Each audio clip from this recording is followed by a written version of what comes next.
2005, mother of 2 incredible kids, international platform artist, one of 25 or 30 master artists for sexy hair in the world, one of 25 or 30 in the world successful master artists, incredible. Star of our Dare to Dream 2011, 2012, and headlined our Top Stylist series. I give you Miss Kelly Bileddo. Structure motion is going to take you a step further, okay?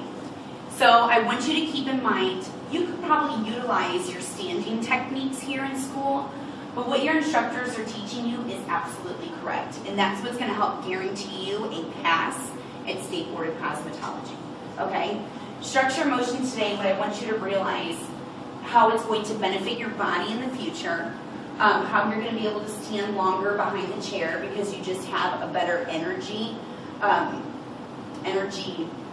core, I should say. It's about learning body mechanics, but also artistic and creative freedom. So going back to body mechanics, we actually utilize Tai Chi within our cutting. And honestly, this cutting system has helped me understand how to take care of my body better. So we have these energy points in our body. I know we've got them in our shoulders, I believe it's our feet and our hips. We are all run off our core. That's why when you hear like people in workout videos, get your core, you gotta tighten your core, it's how you make it work. Your core is what makes everything work. So when we have an open body positioning to where the energy can flow thoroughly through our body, that's when our core is gonna be centered. So you can imagine you're going to have more energy throughout the day by standing a specific way around the head shape. I saw one person pregnant in here. Imagine being 9 months pregnant, trying to cut hair behind the chair for 10 hours. It's exhausting.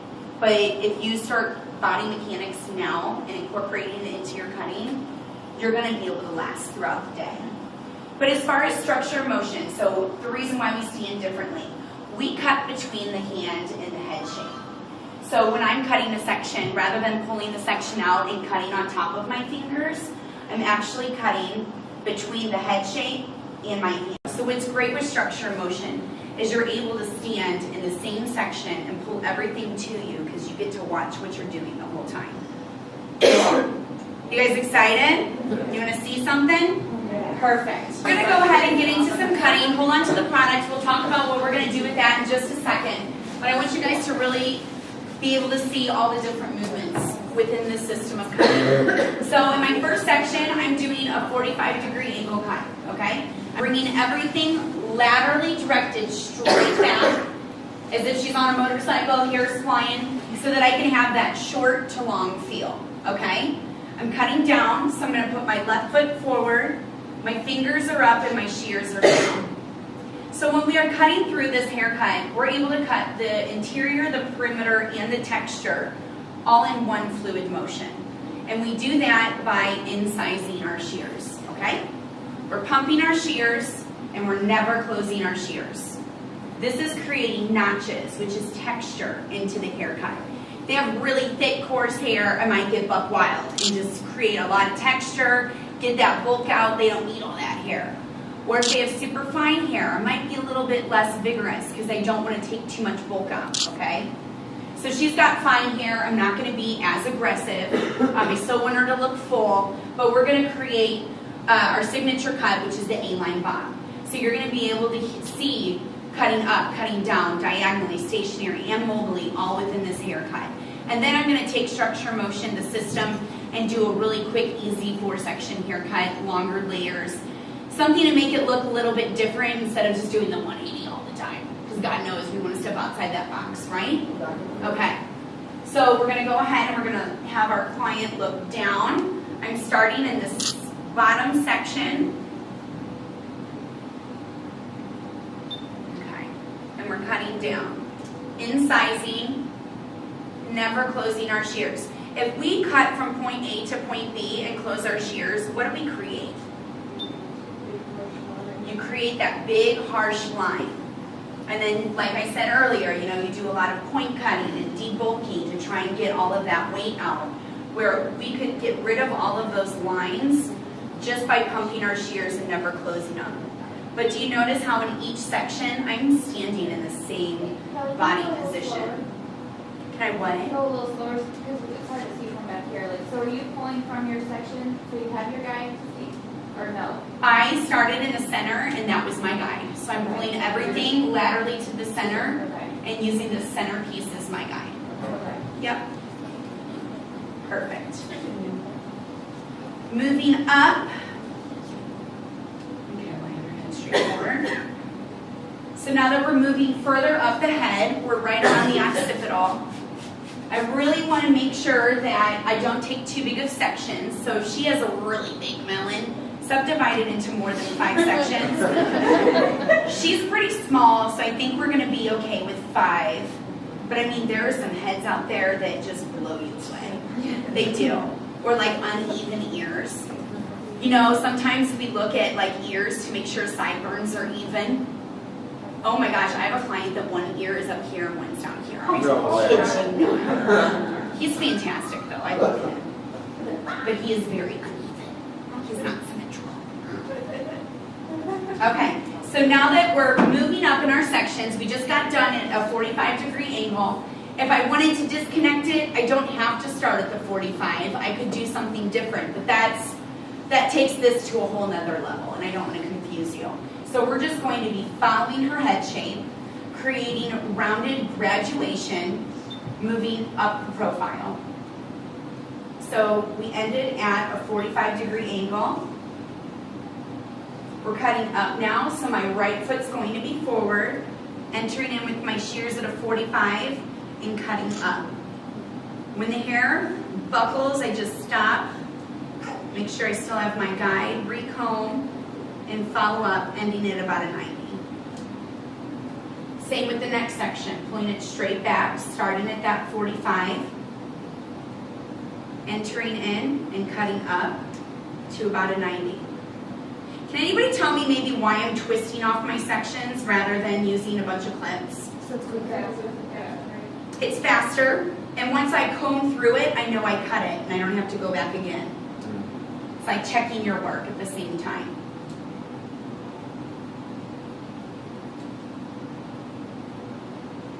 Still moving, following the head shape.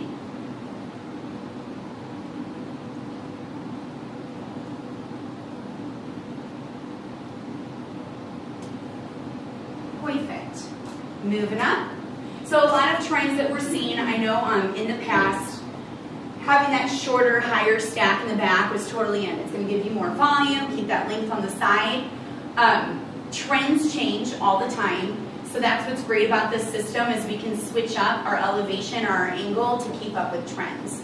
So rather than following a head shape and continuing all the way up to 180, which would be a normal way that we would create this swing bob, I'm going to stop at like a 135 because trending right now is more volume in the width rather than on top, right? You're not seeing so much right here, but more voluminous curls, waves. It's actually like Hollywood glamorous hair.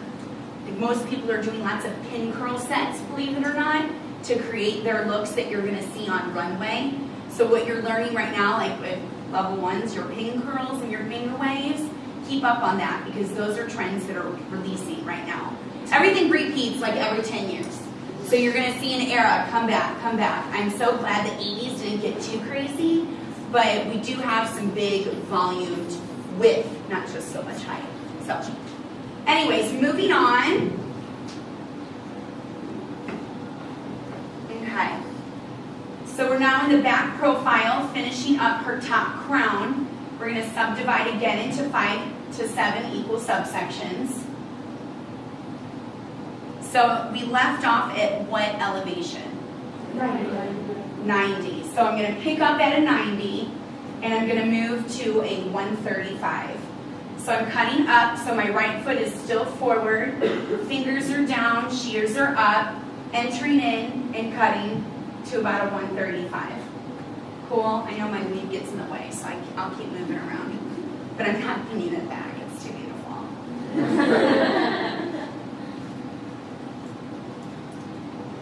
Okay. Starting at that 45, oh I'm sorry, started at 90. Nobody corrected me. Carlos did. Up to a 135.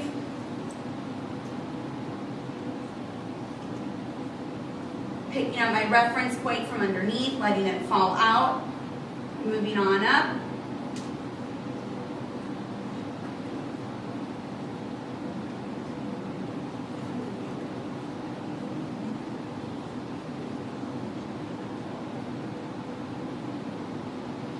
Perfect.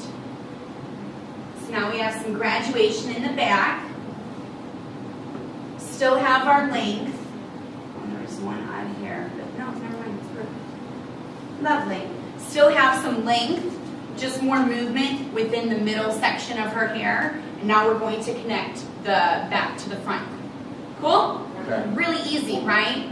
It's just standing differently, holding the hair differently. Did you guys see how through my movements I'm not bent over, you know, with my armpit up in someone's face, you know, or bending my wrists, aching my back? I don't know if you guys know this, but we have the hardest physical job on anybody. I mean, dental hygienists are right up there with us because they're bent over all day cleaning teeth, but we stand all day, we bend over all day. If you don't start taking care of your body now, how are you going to be able to still cut hair within 10 years? You know, there's things that occur. I don't know if any of you guys, like anybody's wrists hurt yet after blow drying all the time. Give it time. I have carpal tunnel. I have tendonitis. I have arthritis. I have it all. I think it's my carpentry job that's affecting it as well. But I will say that with better body mechanics, I don't hurt when I'm at work.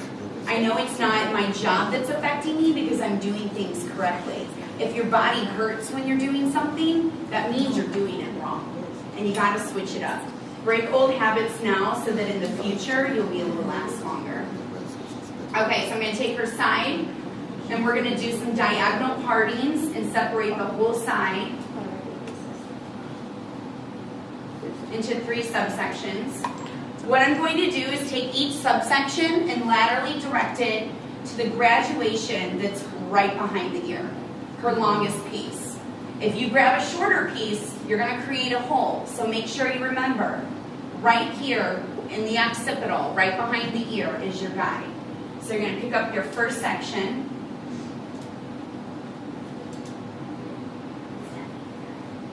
Combing it straight back. Just barely elevation from the head shape, just to give it a little bit of lift. Finding your longest piece and connecting from short to long. And then combing everything straight back and connecting from short to long. And that's never going to reach, so we're okay there. Perfect.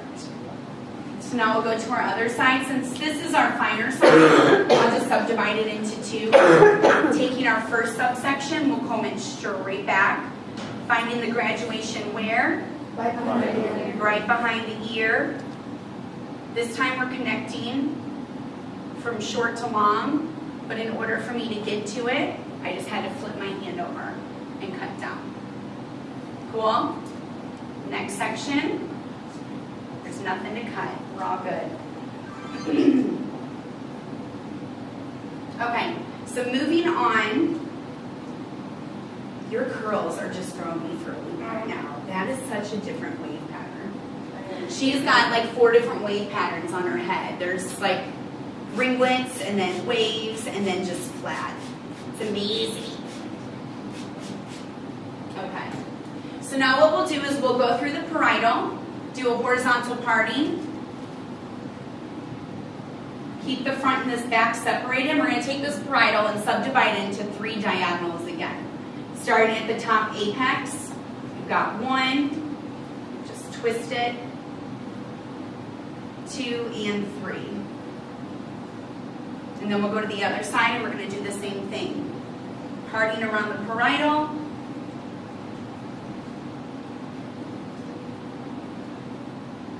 Diagonal 1, 2, and 3. Okay, so we're going to start in our front profile. We're going to comb it up and over the head shape. This time we're going to use our reference in the top crown of the head. Okay? That way we can make the length in the back continuous with the length in the front. So we're gonna take this, we're gonna comb it up and over. We ended at what, a 135 in the back? So I'm gonna keep that same elevation in the front. Finding this top reference and connecting an imaginary diagonal line from short to long. And doing the same, bringing the next subsection up and over the head shape.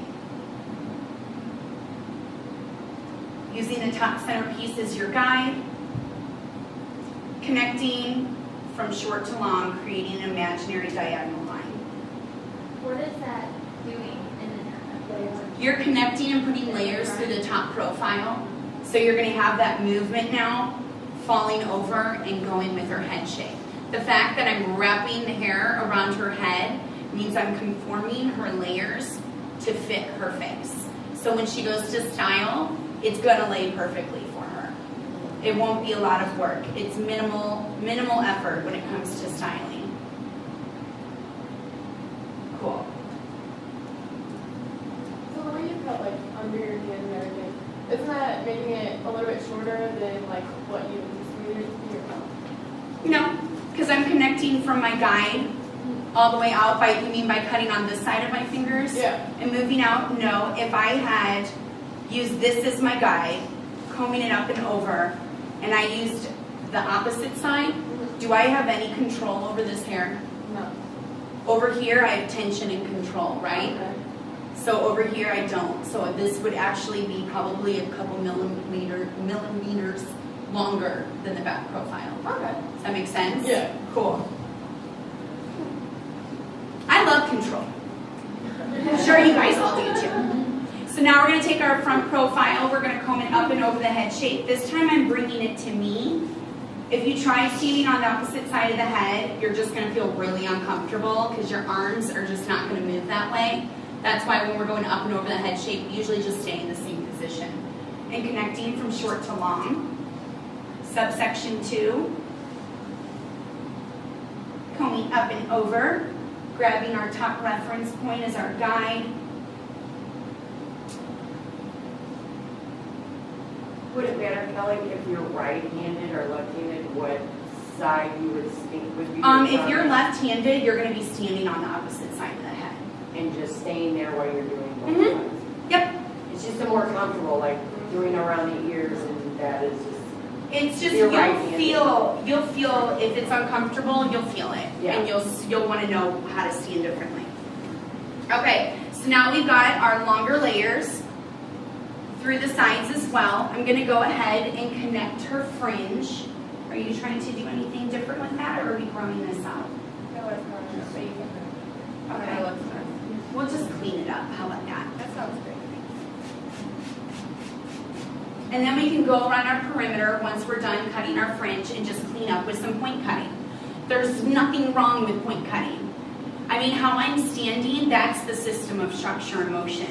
What technique you're using, incising, point cutting, blunt cutting, those are all techniques. If I have a client with 10 hairs, I'm going to cut more blunt on them so that it looks thicker and fuller, right? Or if I have somebody with really super thick coarse hair that always puts shelves, like no matter how I cut it, I always see blunt lines, I'm just going to point cut from the beginning, but I'm going to stand differently and make sure I'm moving through the head shape so I still create something unique. It's about utilizing everything you learn and don't just stick to one way. That's what this is all about. So what we're going to do with her fringe, we'll go with her part. She's got a nice little colic. So I'm just going to take her fringe from the apex to her recession. Yes, this is her whole bang, is from the apex down to each recession. That's a bang, okay? When you cut a bang, you need to cut all of it. Maybe not as thick if they don't want it so heavy, but when you're creating a swoop bang, use the whole fringe. Don't just comb it down and cut down or razor down. That's my pet peeve. I hate that. The fringe is the fringe. So we're going to go ahead and we're going to take her half triangle from her apex down to her recession. What I think we're going to do is just go ahead and take a little bit more, and we're just going to connect with the short to long. She's got a finer bang, so I just want to make sure that it looks full. So by connecting I'm laterally directing it to the opposite way that it lays, and I'm just incising straight across so we can clean it up, make it uniform, and it'll swoop real nice over her face. When you're utilizing the forehead to create these fringes, you're also creating something that's going to help lay it very nicely across the forehead as well. Utilizing the head shape in any manner is only going to help with your work. Comb this straight down and connect. And then we'll do a little bit of texturizing once I clean your perimeter up. So any questions so far? I know your minds are churning. So what if in the back you had like some shorter layers that didn't connect really to the front? How would you do your guide there? Okay, so in the back, if I had some shorter layers that didn't connect, Because you use the crown one to as your guide for that part, right? What if that didn't connect? what if this didn't connect to here? Yeah. Like if this is too short, Yeah. then I would probably take my layers a little bit shorter Okay. and then connect it. I'm always going to be connecting from the back to the top. Okay. Yeah. That was a little tricky question for a second. I didn't think about that one. So I'm just going to go through her back perimeter because when I cut down, I just cut down all at the same angle. But as far as, you know, the perimeter, we can clean that up. I'm just going to go through and point cut just a little bit. Because I know she's got naturally curly hair, so we don't want it to be too blunt.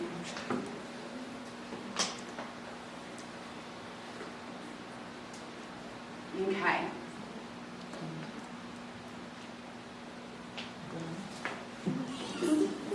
Front. Oh, you're just so pretty. Okay, so let's talk about some texturizing techniques. She's got naturally curly hair, all right? So I want to make sure that all of her curl is going to lay very pretty and cascade along her hair, along her head shape, excuse me. She's really bulky right here where her parting is, right? She's a lot heavier and it's super fine over here. So what I want to do is kind of put some directional texture in through her side profile so that it's going to lay smooth just like the other side. Otherwise she's going to look left, or her right, our left heavy. Does that make sense? Okay. So what we're going to do is go through, I'm just going to take some vertical partings, finding her heavy spot. I'm going to take my shears and I'm just weaving through like it's a foiling comb and I'm cutting up and out. So I'm creating layers. It's just crazy. She's so good at it, yeah. I'm creating layers from underneath to build her support system. So with her naturally curly hair, she now has a support system to bump up that curl at the root, right? Now we're giving her hump a chance to really work. I know. Please practice on a mannequin. It's always good. It's always good. So I'm just finding her heavy spots, weaving through. Now if she had thicker, coarser hair, probably wouldn't weave because it wouldn't do so much. I would probably take some of these vertical sections and just grip it with my fingers and go in each section and cut up and out.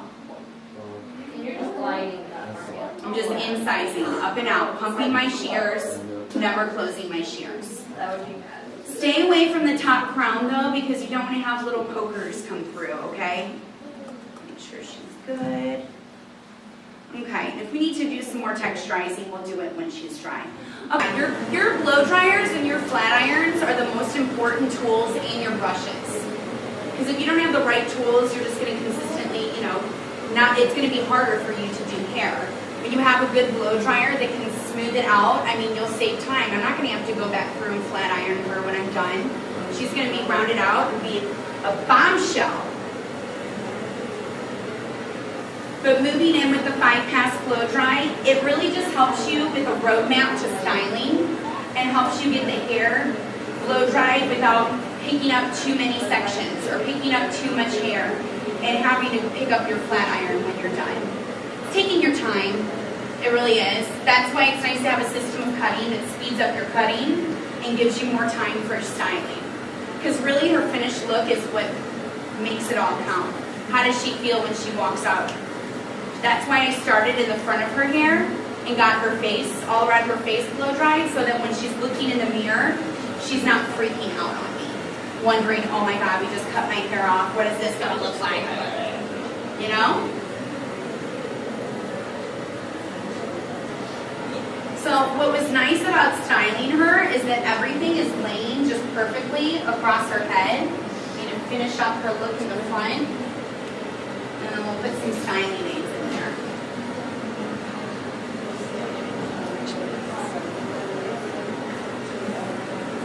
I think the best thing that we can learn when it comes to blow drying is that your blow dryer, your brushes, they're like little curling irons. That's all it is. You're heating them up and you're churning the brush to get the hair to go in the direction you want it to go. Like her hair wants to really flip forward. So yeah, I'm going to round her forward, but then when I release it, I'm going to twist it and pull it to the back to kind of bend her cuticle and then bring it back forward so that it'll lay towards the front. Sometimes our hairs, the texture of it doesn't blend. So on her hair, her top crown is super heavy. She's got a heavy fringe, but her sides right here, they're just very fine. And they kind of want to just stay flat. So I'm going to go through her sides and just lift and add some volume and texture to make her texture conducive all over.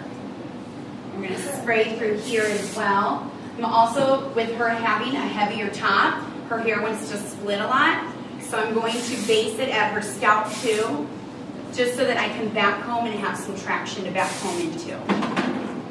So I'm going to have her stand up and walk around too. Hold on. Keep sitting for a moment. But you're going to see it was easy for me to blow dry just because it lays perfectly with her head shape. Even hand wrapping it around her head, it started to design itself. That's what we need to do with our haircuts, is make sure that what we're creating is going to be easy for our customers to kind of take it home too. But not only that, it gives you more time to talk product, talk about what you used, and also get them pre-booked for their next appointment, you know, making sure that they're happy and that they're coming back. You have the most different hair that I've seen in a long time. I have a client just like you, and we did kind of a similar haircut and she loved it, so I hope you love this too. Yeah. Perfect. Perfect, thanks Mom.